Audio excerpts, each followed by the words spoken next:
Hello ভাই বন্ধুরা, কেমন আছো তোমরা সবাই? Realme P3 বর্তমান মার্কেটে একটি জনপ্রিয় ডিভাইস। ফোনটি বেশ আগে লঞ্চ হয়েছে এবং তখন যে দামে লঞ্চ হয়েছিল বর্তমানে এই ফোনটির দাম বেশ কম দেখা যাচ্ছে এবং এই কাস্টমারের কাছে এই ফোনটির ভ্যালু আরও বৃদ্ধি পেয়েছে এবং অনেকেই এই ফোনটি কিন্তু পছন্দ করে থাকছেন। সেটা বিভিন্ন সেক্টরে যারা রয়েছেন, যারা গেমিং পছন্দ করেন তারাও, যারা মাল্টিমিডিয়া পছন্দ করেন তারাও, বা এই ফোনের অনেক কিছু ফিচার রয়েছে যা এই ফোনটিকে সর্বা করে তোলে। বিশেষ করে আমি যে প্রাইস সেগমেন্টে ফোনটি এখন আমরা পাচ্ছি সেক্ষেত্রে বলতে পারি এই প্রাইস সেগমেন্টে এই ফোনটি অন্যতম একটা সেরা ডিভাইস। কেন বলছি কথাটি সেটা ভিডিওর বিভিন্ন অংশে আমি বলে যাব। তো আজকে ভিডিওতে এটাই থাকছে যে এতদিন পরে এই ফোনটি কেমন পারফর্ম করছে, বা আপডেটের পরে ফোনটির কোনো প্রবলেম হচ্ছে কিনা, বা আপনারা নিঃসন্দেহে এই ফোনটি এখন কিনতে পারেন কিনা তাই জানানোর চেষ্টা করব আজকের এই ভিডিওতে। তো ভিডিওটি শেষ পর্যন্ত দেখুন, অবশ্যই ভিডিওটি আপনার ভালো লাগবে এবং কাজে আসবে। প্রথমে শুরু করি ফোনটির প্রাইস দিয়ে। এই ফোনটি যেটা বেস ভেরিয়েন্ট রয়েছে সেটা পাওয়া যাচ্ছে 25,000 টাকার আশেপাশে, বা 25,500 এরকম দামে এই ফোনটির বেস ভেরিয়েন্টে পাওয়া যাচ্ছে। এবং যদি আমরা বিল্ড কোয়ালিটি এবং ডিজাইনের কথা বলি, ডিজাইন নিয়ে খুব একটা তেমন কিছু বলার নেই, আমার কাছে ডিসেন্ট ডিজাইন লেগেছে। এবং যেমনটা আপনারা দেখতে পাচ্ছেন, বিল্ড কোয়ালিটির কথা বলতে গেলে ফ্রন্টে ড্রাগন ট্রেইলের প্রোটেকশন রয়েছে, ব্যাক সাইড এবং ফ্রেমটি প্লাস্টিক রাখা হয়েছে। তো এক্ষেত্রে আহামরি তেমন কিছুই দেওয়া হয়নি। তবে যেটা এই ফোনটির প্লাস পয়েন্ট রয়েছে বিল্ড কোয়ালিটির ক্ষেত্রে সেটা হচ্ছে IP69 রেটিং রয়েছে। তো আপনি ধুলাবালি বা পানিতে ফোনটি ব্যবহার করতে পারছেন। এবং এখন সাধারণত আমাদের IP রেটিং দরকার, সেটা এরকমই IP রেটিং হলে তো কথাই নেই। তো IP রেটিং এই ফোনটির একটি প্লাস পয়েন্ট। এরপরে আসা যাক ফোনটির ডিসপ্লের ক্ষেত্রে। ফোনটিতে ডিসপ্লে হিসেবে থাকছে 6.67 ইঞ্চির 120 হার্টজ রিফ্রেশ রেটের FHD প্লাস অ্যামোলেড ডিসপ্লে। তো এক্ষেত্রে ডিসেন্ট ডিসপ্লে আমরা দেখছি।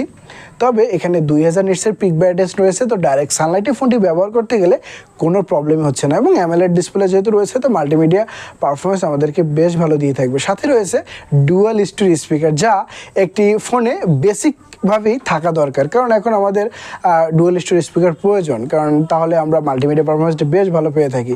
তো এই বাজার সেগমেন্টে ডুয়াল স্টোরি স্পিকার দিচ্ছে, তো বেসিক যে রিকোয়ারমেন্ট সেটা কিন্তু ফোনটি ফিল আপ করছে। তবে আপনি যদি ভিডিও এই ফোনটি থেকে দেখেন সেক্ষেত্রে কিছুটা ওয়ার্ম টাইপ কালার এই ডিসপ্লেটি আমাদেরকে দিয়ে থাকছে, ভাইব্রেন্ট কালার দিয়ে থাকছে, যেটা রিয়েলমি আমরা প্রায় প্রতিটা ফোনেই লক্ষ্য করি। তো মাল্টিমিডিয়ার কথা বললে আমরা এই ফোনটি থেকে ডিসেন্ট পাচ্ছি, খুব ভালো বলা যাচ্ছে না বা খারাপও নয়, ডিসেন্ট মাল্টিমিডিয়া পারফরমেন্স ফোনটি থেকে আমরা পেয়ে যাচ্ছি। এবং এই ফোনটির অন্যতম যেটা সেরা আকর্ষণ সেটা হচ্ছে এই ফোনটির পারফরমেন্স তথা প্রসেসর। এই ফোনটিতে ব্যবহার করা হয়েছে কোয়ালকম স্ন্যাপড্রাগন 6 Gen 4, যেটা 4 ন্যানোমিটার আর্কিটেক্ট বিল্ডের। এক্ষেত্রে এই ফোনটির যদি আমরা আন্তঃমার্ক চেক করি, তো সেক্ষেত্রে আমরা 7 লাখের বেশি আন্তঃমার্ক আমরা প্রথম অবস্থায় দেখেছিলাম। তো এই যে চিপসেটটি সেটাকে আপনি কোয়ালকম মিডিয়াটেক ডেমেনসিটি 7300 এর সাথে কম্পেয়ার করতে পারেন, এবং এই কম্পেয়ারে 6 Gen 4ই জয়ী হবে। তো 7300 থেকেও কিন্তু 6 Gen 4 একটি পাওয়ারফুল প্রসেসর, এবং গেমিংয়ের ক্ষেত্রে বা মাল্টিটাস্কিংয়ের ক্ষেত্রে আপনি এই প্রসেসরের সাথেই ফোনটি ভালো ব্যবহার করতে পারবেন। তো বাজেট অনুযায়ী প্রসেসরটি অবশ্যই আমরা তাগড়া দেখছি, তো যার দরুন আমরা গেমিংও মোটামুটি ভালো এই ফোনটি থেকে রান করতে পারবো। জেনশন ইম্প্যাক্ট, পাবজি আমরা মোটামুটিভাবে রান করতে পারবো। তবে আপনি যদি প্রফেশনাল ফ্রি ফায়ার গেমার হয়ে থাকেন তাহলে এই ফোনটি আপনার জন্য বেশ ভালো হবে, কারণ ফ্রি ফায়ার একটু সেই হিসাবে আমরা যদি বলি একটু কম জিবির গেম, তো ভালো পারফরমেন্স দিচ্ছে। এবং বিশেষ করে যারা বাংলাদেশে রয়েছেন তারা অনেক পরিমাণে ফ্রি ফায়ার গেম খেলে থাকেন, তো সেক্ষেত্রে আপনারা এই ফোনটি কিন্তু দেখতে পারেন, বেশ ভালো পারফরমেন্স এই ফোনটি থেকে পাওয়া যাবে। পাশাপাশি ফোনটিতে রয়েছে UFS 2.2, যেটা আমাদের মাল্টিটাস্কিং করার ক্ষেত্রে বেশ হেল্প করে থাকবে, এবং এই বাজার সেগমেন্টে আমরা মোটামুটি ভালো পারফরমেন্স এক্ষেত্রে কিন্তু পেয়ে যাব। এবার আসা যাক প্রিয় বন্ধুরা ফোনটির ক্যামেরা সেগমেন্টে। তবে হ্যাঁ, এক্ষেত্রে আপনাদের প্রথমে বলে রাখি কিছুটা নিরাশ আপনাদের করবে ক্যামেরা সেগমেন্টে। এই ফোনটির ব্যাক প্যানেলে আমরা দুটি ক্যামেরা পাচ্ছি। এখানে যে মেইন ক্যামেরা সেন্সরটি সেটা হচ্ছে 50 মেগাপিক্সেলের একটি ক্যামেরা, এবং দ্বিতীয় ক্যামেরাটি 2 মেগাপিক্সেলের একটি ডেপথ সেন্সর ব্যবহার করা হয়েছে। তো অবশ্যই নিরাশ করার মতো বিষয়, তো এখানে আমরা OIS পাচ্ছি না, এবং যে 2 মেগাপিক্সেল ডেপথ সেন্সর সেক্ষেত্রে যদি একটি 8 মেগাপিক্সেলের আল্ট্রা ক্যামেরা দিত তাহলে বেশ ভালো হতো। এবং ফ্রন্টে আমরা 16 মেগাপিক্সেলের ক্যামেরা পাচ্ছি। তবে হ্যাঁ, ডেলাইট কন্ডিশনে বেশ ভালো আউটপুট আমাদেরকে দিচ্ছে, কালার কন্ট্রাস্ট খুব সুন্দরভাবে ক্যাপচার করছে, ডিটেলও খুব ভালো দিচ্ছে।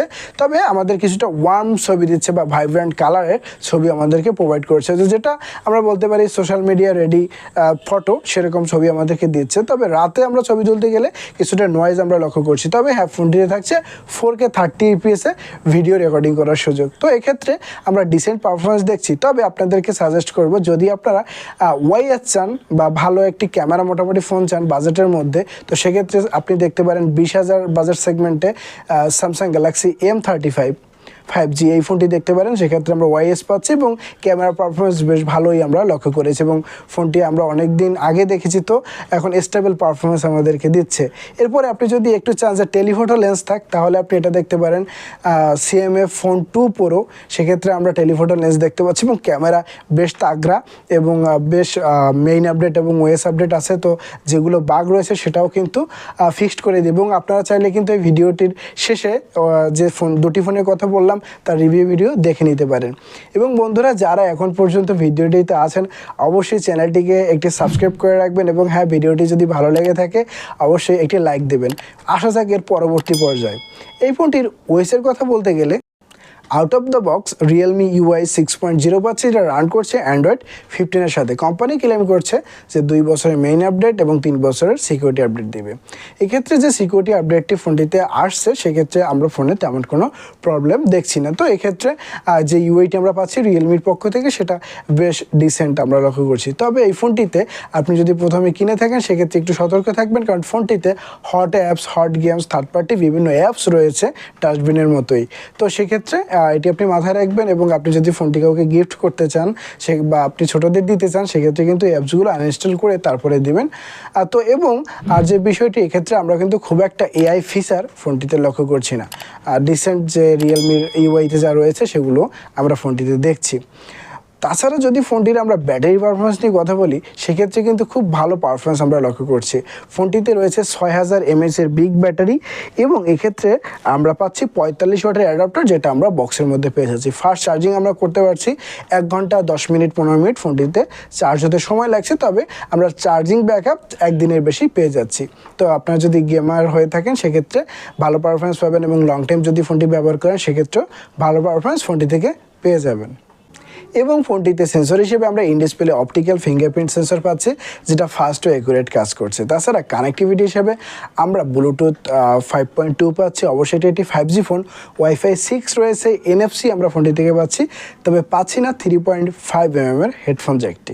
তো হ্যাঁ, এই জিনিসটি আমরা মিসিং দেখছি। তাছাড়া সব কিছু আমরা ফোনের মধ্যে পেয়ে যাচ্ছি। তো এই বন্ধুরা, এই হচ্ছে আমাদের টোটাল যে ব্লু প্রিন্ট এই ফোনটির, সেটা কিন্তু হচ্ছে এটি। তবে আমি এটাকে কেন বললাম যে এই বাজেটের সেরা ফোন, এর কয়েকটি কারণ হচ্ছে যে আমরা একটি ফোনে কিন্তু আমাদের IP রেটিং দরকার, সেক্ষেত্রে এটা কিন্তু বাজি মেরে দিয়েছে যে IP69 রয়েছে। স্টুডিও স্পিকার দরকার, সেটা এই ফোনটিতে আছে। অ্যামোলেড ডিসপ্লে এবং অপটিক্যাল ফিঙ্গারপ্রিন্ট সেন্সর রয়েছে। তো ডিসপ্লে এখানে ওকে।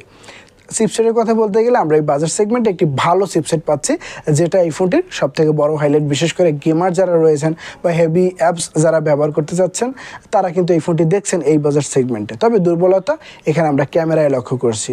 এবং আমরা যদি ব্যাটারি বলি, সেটাও এই ফোনটির ভালো। এবং এখন বর্তমানে বাংলাদেশে কিন্তু NFCর আমরা ব্যবহার দেখছি, তো NFC ফোনটিতে রয়েছে এবং আমরা পাচ্ছি ফোনটি 25,000 টাকার আশেপাশে। তো এই বাজার সেগমেন্টে অবশ্য এটি একটি ভালো ডিভাইস হতে পারে এবং আপনারও এই ফোনটি পছন্দ হতে পারে, যদি আপনার ক্যামেরা মেইন ফোকাস না হয়ে থাকে। ক্যামেরা এখানে ডিসেন্ট, তবে আরও ভালো ক্যামেরা রয়েছে এই বাজেট সেগমেন্টে, যেমনটা আমরা বললাম M35 বা হতে পারে CMF ফোন 2 Pro, যেটা আপনারা আউটরুতে পেয়ে যাচ্ছেন। তো বন্ধুরা, এই ছিল আজকে ভিডিও। আশা করি ভিডিওটি আপনাদের ভালো লেগেছে। যদি বন্ধুরা ভিডিওটি ভালো লেগে থাকে অবশ্যই চ্যানেলটিকে সাবস্ক্রাইব করে বেল আইকনটি প্রেস করে রাখবেন এবং হ্যাঁ, ভিডিওটিতে লাইক দিতে ভুলবেন না। আর শীঘ্রই নতুন কোনো ভিডিও নিয়ে ভালো থাকবেন, সুস্থ থাকবেন। ধন্যবাদ।